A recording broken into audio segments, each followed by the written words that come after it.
La Norvège abrite certains des paysages les plus spectaculaires du monde, mais il n'est pas vraiment facile de s'y déplacer. Pendant des siècles, naviguer dans son réseau de vallées glaciaires, appelé fjord, était un véritable défi. Mais d'énormes projets d'infrastructure rendent désormais ce terrain incroyable plus accessible que jamais. Une nouvelle autoroute côtière transformera les déplacements routiers dans la région, en reliant 7 villes et en éliminant les traversées en ferry, réduisant ainsi de moitié les temps de trajet. Et maintenant, une route maritime unique en son genre est également en cours de construction. Le premier tunnel complet au monde suffisamment grand pour accueillir un bateau de croisière. On en parle depuis des années, mais le Stad Ship Tunnel a finalement été approuvé et les travaux commenceront en 2022. Prêt à en savoir plus? Alors abonnez-vous et bon visionnage.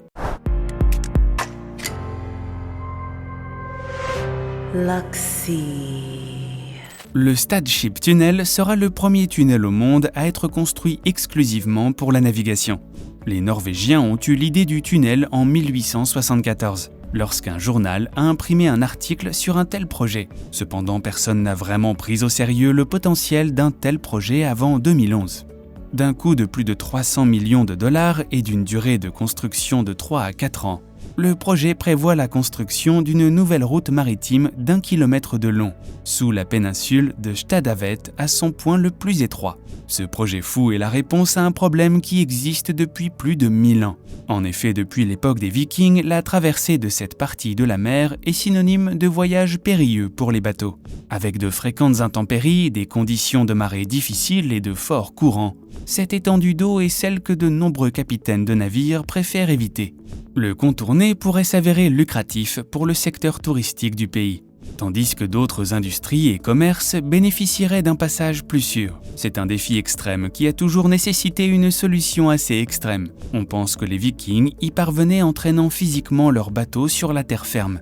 Bientôt, il sera possible de la traverser, ramenant ainsi un voyage de 2 heures à environ 12 minutes.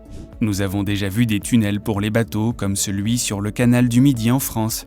Mais le projet norvégien porte les choses à un tout autre niveau. Après tout, il y a une grande différence entre un petit bateau de tourisme et un bateau de croisière, non? Il mesure 37 mètres de haut sur 26 mètres et demi de large et a une profondeur de 12 mètres. Le tunnel sera assez grand pour permettre le passage de navires jusqu'à 16 000 tonnes. Et oui, il est grand.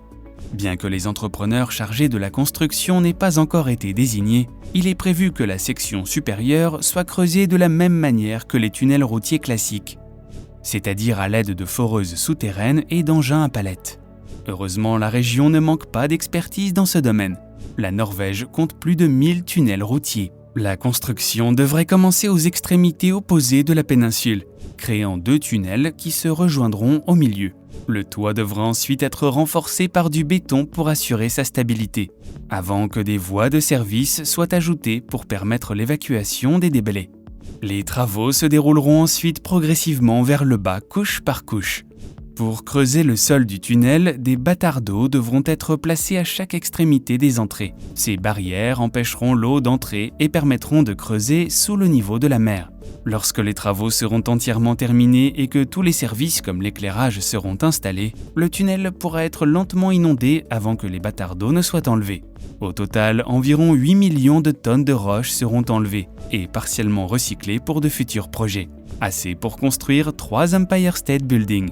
Une fois terminé, entre 70 et 120 navires pourront emprunter le tunnel. Si tout va bien, le gouvernement norvégien pense que le tunnel sera ouvert au public au plus tard en 2026. Espérons que ce tunnel voit le jour. Et voilà, c'est tout pour aujourd'hui. Merci d'être resté jusqu'à la fin de la vidéo. Si elle vous a plu, vous savez quoi faire. Lâchez un gros pouce bleu et partagez.